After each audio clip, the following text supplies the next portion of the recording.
Matagal na nga pangarap ng asawa ko magkaroon ng ganitong speaker. Nakaraan niya pa ito inaasam-asam na sana makabili na siya ng ganitong speaker. At ito na nga, binilhan ko na siya. O, baka sabihin niyo na naman, pera lang din naman ng asawa ko yung pinangbayad ko dito. Excuse me, paano ko matatawag na regalo ko to sa kanya kung pera niya lang din naman pala to? O, diba, 80-80 ka din eh. Pinaghirapan at pinag-ipunan ko talaga yung pinangbayad ko dito. Kaya huwag kayong itsasera, okay? At baka naman tanungin niyo kung saan ko kukuha ng pera, ay stay at home mom nga ako. Excuse me, B, meron akong Shopee.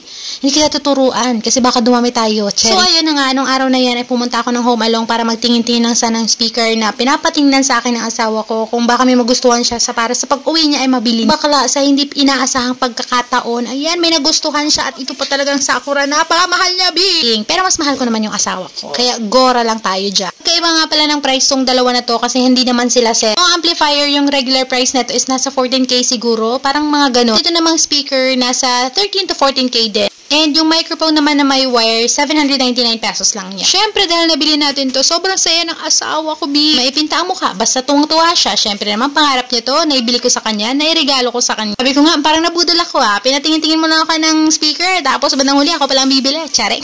Kidding aside, ang ganda din talaga na itong amplifier na nabili ko para sa asawa ko. 4 na nga pala yung saksakan niya sa likod. Pwede ka pang magdagdag ng 2 pang speaker, pero sa mababang watts na siguro. Kasi itong speaker na nabili ko is 700 watts each na siya. Very malakas na talaga siya. So, alam niyo naman yung asawa ko, ang hilig-hilig talaga ng speaker na napakalakas. Kaya gusto niya madagdagan pa. Para naman sa New Year, ready na. Ang bardagulan, pang-ingayan talaga. Ang gusto ng asawa ko, kala mo, diskuhan yung bahay namin. Pero sa totoo lang talaga, sobrang saya din talaga ng puso ko na nabilan ko na yung asawa ko ng ganito. Lalo't alam ko, napakatagal niya na itong gustong bilhin. Ayun na nga, at pinag-connect ko na nga pala yung mga wire dyan from speaker to amplifier. So you can see, may hawak sila ng cellphone. Ayan, video call ko kasi yung asawa ko dyan, tinuturuan niya lang ako kung paano ang gagawin namin. Talagang ma-set up ko ng maayos to. Lalo na't wala naman talaga akong kaalam-alam sa mga speaker ng mga ganito. Ano pa nga dapat akong bumili ng TV rack sa IKEA, pero saan ko pa ilalagay ito? Sakop na sakop niya na ang buong TV rack namin. At kinonect ko na yung Bluetooth speaker sa TV para naman mapakinggan natin kung maganda ba talaga siya.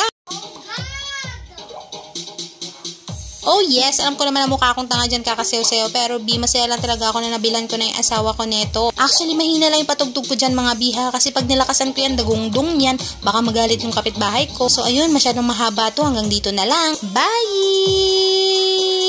Mwah!